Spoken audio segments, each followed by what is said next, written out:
అంతకుముందు లేడీస్కి రెస్పెక్ట్ ఉండేది. ఇప్పుడు మెయిన్ ఫ్రీ బస్ వల్ల అయితే రెస్పెక్ట్ లేకుండా అయిపోయింది. ఏంటంటే లేడీసే వస్తున్నారు, మొత్తం వాళ్ళే ఆక్యుపై చేస్తున్నారు. మేము ఏం పని పాట లేకుండా ఇంట్లో ఉండకుండా ఎందుకు బయటకు వస్తున్నారు అని చెప్పేసి ప్రతి ఒక్కరు ఇన్సల్ట్ చేసే వాళ్ళే ఎక్కువైతున్నారు. డ్రైవర్స్ కానీ కండక్టర్స్ కానీ ప్రతి దానికి మీకేంటి ఫ్రీ బస్లో వస్తున్నారు, మీరు ఫ్రీ బస్లో జర్నీ చేస్తున్నారు అని చెప్పేసి ఇన్సల్ట్ చేయడం, అసలు స్టాప్లలో ఆపకపోవడం, అసలు ఇష్టం వచ్చినట్టు మాట్లాడుతున్నారు. ఏ ఒక్కరు కూడా రెస్పెక్ట్ ఇవ్వట్లేదు. ఒకప్పుడు లేడీస్ అంటే అరే లేడీస్ వచ్చారు లేవాలి అని చెప్పేసి మీకెందుకమ్మా మేము డబ్బులు పెట్టి కూర్చుంటున్నాం, ఫ్రీగానే వస్తున్నారు కదా నిల్చోండి అని చెప్పేసి మాట్లాడుతున్నారు. కండక్టర్స్ కూడా అంతే ఇన్సల్ట్ చేస్తున్నారు. ఈ ఫ్రీ బస్సు తీసేయడమే బెటర్ అసలు. ఎందుకంటే ఇది రాకముందు కూడా మేము జర్నీస్ చేసాం.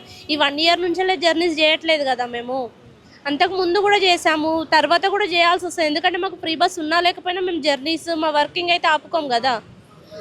దానికి చాలా అంటే చాలా సఫర్ అవుతున్నాం మేము. ఇంకా కొందరు ఏదో పర్పస్ బట్టి ఉంటుంది, ఎవరైనా వెళ్తారు, బయటికి వెళ్ళే వాళ్ళు ఉంటారు, అంతేగాని టైంపాస్కే వెళ్ళే వాళ్ళు ఉండరు కదా. లేడీస్ అంటేనే టైంపాస్ అని చెప్పేసి అనుకొని ఫీల్ అయిపోయే వాళ్ళు కూడా ఉన్నారు. ఎందుకమ్మా మీకు వస్తున్నారు, ఫ్రీ బస్సే కదా ఎక్కుతున్నారు, ఎక్కడికంటే అక్కడికి వెళ్తున్నారు అని మాట్లాడుతున్నారు.